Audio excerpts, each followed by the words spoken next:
saya bersama dengan tim dari intelijen dan kasih tindak pidana khusus akan menyampaikan press release terkait dengan kegiatan pengamanan kami terhadap DPO dari bidang tindak pidana khusus di daerah Kabupaten Morowali untuk selanjutnya kami bawa dan serahkan ke penyidik Kejadiluwu untuk dilanjutkan tindakan penyidikan selanjutnya.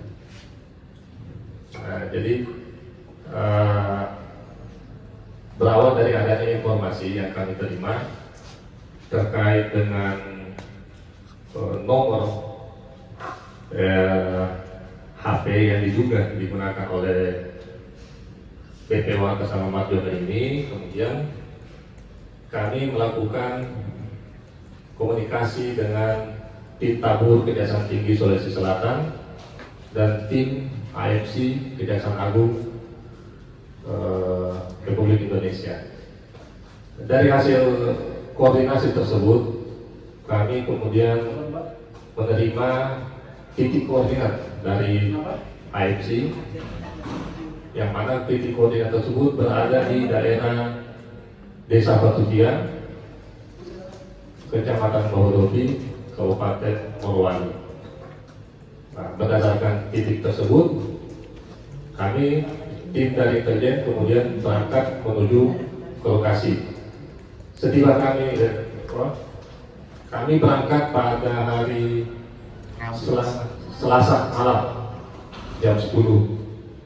Kami meninggalkan Luwu, sempat menginap semalam di Sorwago, dan hari Rabu kami menyeberang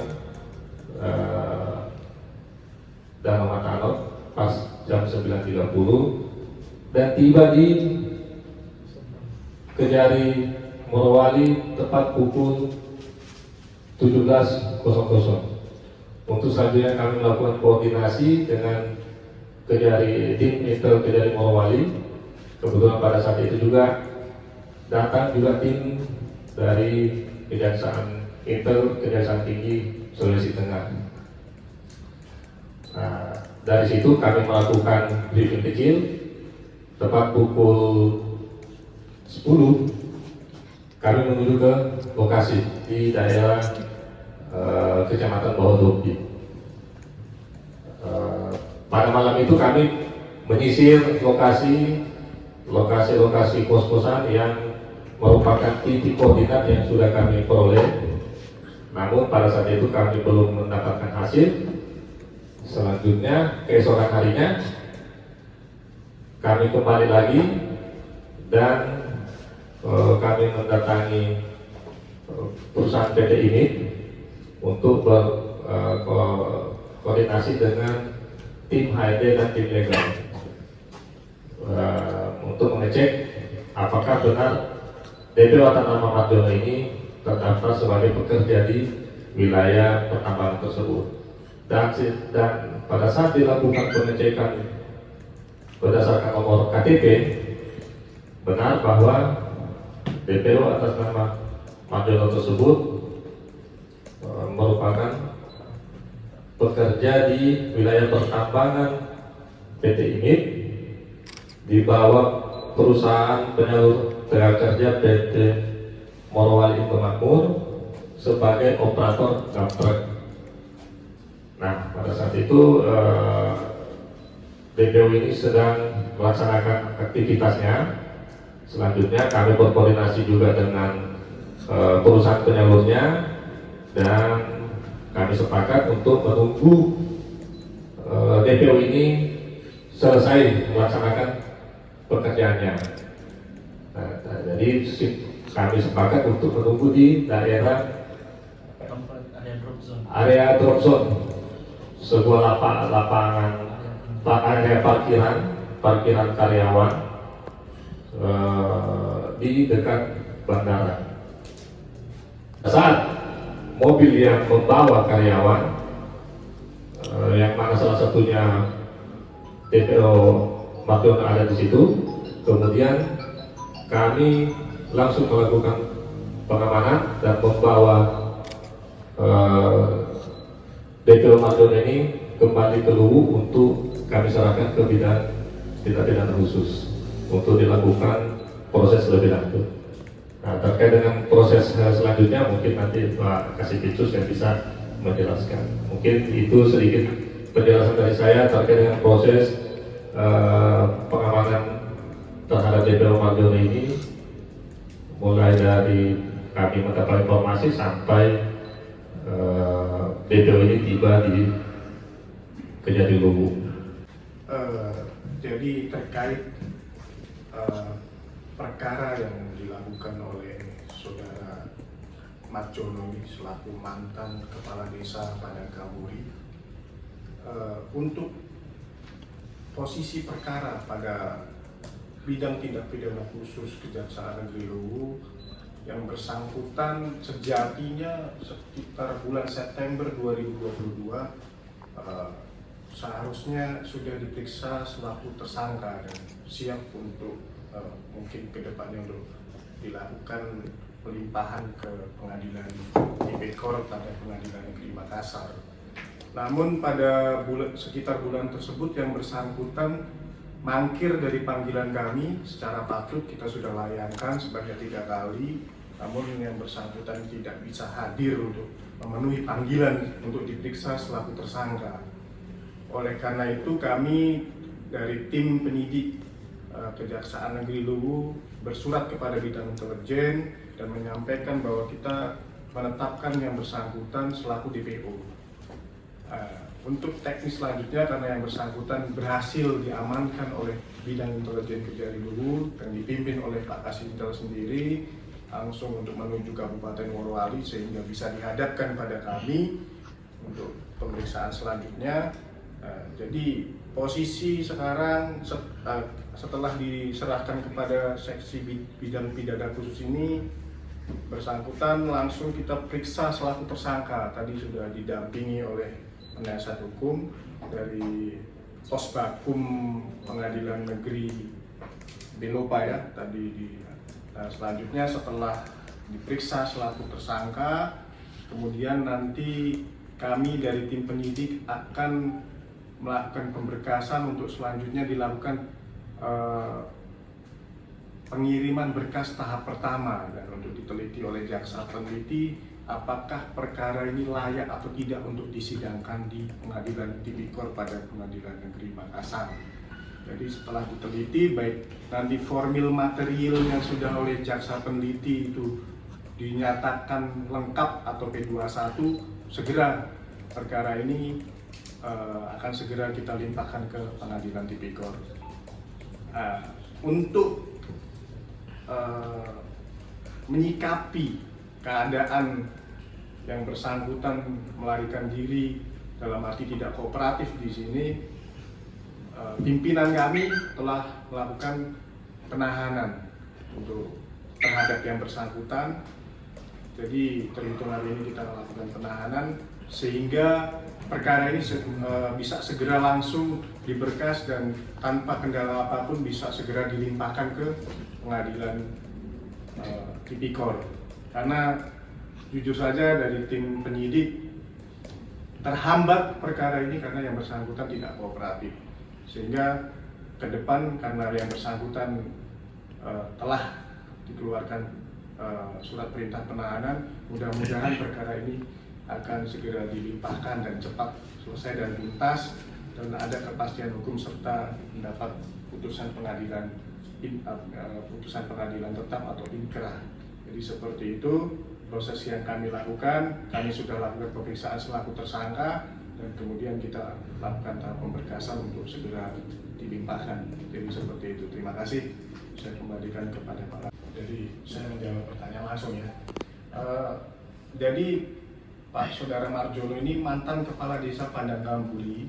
Pada saat itu beliau menjabat pada tahun anggaran 2019, 2020, 2021 ada dana desa di Desa Padang Kamburi. Dalam penggunaan dana desa tersebut sekitar 3 tahun berdasarkan dari perhitungan audit kerugian keuangan negara dari Inspektorat Kabupaten Luwu, ditemukan kerugian negara sekitar 389 juta. Jadi seperti itu. Ini ada dugaan penyimpangan dalam penggunaan dana desa Padang Kambudi tahun 2018, 2019, 2020, 2021. Jadi 3 tahun anggaran. Ada beberapa. Jadi modus yang dilakukan oleh tersangka ini adalah ada beberapa pekerjaan yang dia kerjakan, namun yang bersangkutan melakukan pemalsuan LPJ, laporan pertanggungjawaban, seolah-olah pekerjaan tersebut telah dilaksanakan 100%, padahal di lapangan masih banyak yang belum terlaksana. Jadi ada pemalsuan dokumen laporan pertanggungjawaban yang tidak sesuai dengan keadaan di lapangan, ya seperti itu. Terkait pasal yang disangkakan tentunya tidak lepas dari pasal 2 ya, Undang-Undang Tipikor, dan pasal 3. Jadi nanti kita, karena ini juga masuk juga ada sebuah perbuatan melawan hukum, yaitu ada pemalsuan di sini, tentunya juga kalau dari ahli kemarin Inspektorat Kabupaten dan keterangan saksi yang lain, ini yang bersangkutan terdapat perbuatan melawan hukum yang melanggar tentang peraturan Menteri Keuangan, yaitu bahwa pengelolaan harus sesuai dengan senyatanya, dengan bukti yang sah, tapi ini dilakukan dengan bukti-bukti yang dipalsukan, sehingga ada perbuatan melawan hukum. Tentunya unsur tersebut masuk di dalam pasal 2 Undang-Undang Tipikor. Namun juga kita akan subsidiarkan dengan pasal 3 karena yang bersangkutan adalah kepala desa. Jadi ada kewenangan, ada kesempatan, sarana yang melekat pada dirinya untuk menguntungkan diri sendiri atau orang lain, sehingga karena jabatannya itu ada kerugian negara. Jadi pasal 2 dan pasal 3 Undang-Undang Tipikor ya, tahun 31 tahun 99 yang telah diubah dan ditambahkan dengan Undang-Undang Nomor 20 tahun 2002 tahun 2001. Jadi seperti itu. Ancaman hukumannya, Bang? Untuk ancamannya, kalau di pasal 3 sendiri itu ada ancaman minimal 1 tahun, maksimal 20 ya. Nah, kalau di pasal 2 minimal 4 tahun dan maksimal 20, dan di situ juga ada denda situ. Jadi minimal 4 tahun, maksimal 20 tahun kalau yang dia nanti hakim mengabulkan dakwaan kami di dalam persidangan nanti terkait perbuatan melawan hukum. Dan sejauh ini belum ada pengembalian atau penyitaan terkait barang bukti pengembalian kerugian negara. Sejauh ini dan dari keterangan saksi dan dari yang bersangkutan sendiri masih mengaku bahwa dia melakukan itu istilahnya dengan apa ya, inisiatif sendiri dan penguasaan terhadap keuangan desa pun yang bersangkutan sudah mengaku juga bahwa dia yang menguasai sepenuhnya dana desa tersebut. Adapun kalau misalkan nanti ada bukti-bukti yang lain yang terkait bahwa ada junto 55 mungkin dibantu oleh pihak lain yang mungkin turut serta bertanggung jawab dalam perkara ini, nanti kita akan mungkin buka kembali penyidikan atau penyelidikan. Jadi sementara ini dari kepala desa sendiri mengakui bahwa yang bersangkutan yang menguasai dan yang menggunakan sepenuhnya uang tersebut, dan yang bersangkutan tidak mengalirkan ke pihak manapun, dalam hal ini perangkat desa yang lain. Jadi sepenuhnya beliau lah yang menggunakan uang tersebut secara sendiri. Jadi seperti itu sementara. Mungkin tapi nanti bisa tidak menutup kemungkinan ada keterangan-keterangan yang mengarah bahwa yang bersangkutan ini ternyata dalam melakukan itu tidak sendirian dan ada kerjasama, sehingga kerugian dan keuntungan terhadap penggunaan uang negara ini dinikmati juga oleh pihak lain. Jadi kita mudah-mudahan ada petunjuk atau ada bukti yang bisa mengarah kepada pihak lain. Jadi untuk sementara yang bersangkutan masih mengakui bahwa semuanya dikelola oleh dia, bahkan uang tersebut setelah dicairkan diambil alih oleh yang bersangkutan untuk keperluan pribadi sehari-hari. Nah, sehari-harinya ini dalam hal apa saya tidak tahu, tapi pengakuannya untuk kebutuhan pribadi yang bersangkutan. Nah, itu seperti apa? Nah, nanti kita juga mungkin kalau memang nanti berupa aset dan lain sebagainya, nanti kita juga akan pelacakan aset barangkali memang ada yang bisa untuk mengganti terhadap kerugian negara tersebut. Jadi intinya dia nikmati untuk keperluan sehari-hari seperti itu. Kalau pekerjaan fisik itu ada pekerjaan plat deker, ada pekerjaan plat deker. Kalau yang fisik itu ada bantuan langsung tunai itu yang tidak tersalurkan, dan ada juga bantuan untuk apa ya bahasanya, untuk rumah tidak layak huni ya, bantuan untuk khususnya di masyarakat Padang Kamburi yang rumahnya tidak layak. Jadi ada bantuan, tapi di situ dalam pertanggungjawabannya ada yang di markup ya, seperti itu. Markup seharusnya mungkin penerima bantuan ini mendapat lebih besar dari yang disampaikan, yang senyatanya disampaikan, tapi pada kenyataannya tidak. Namun di dalam laporan pertanggungjawaban dibuat seolah-olah semuanya diserahkan. Jadi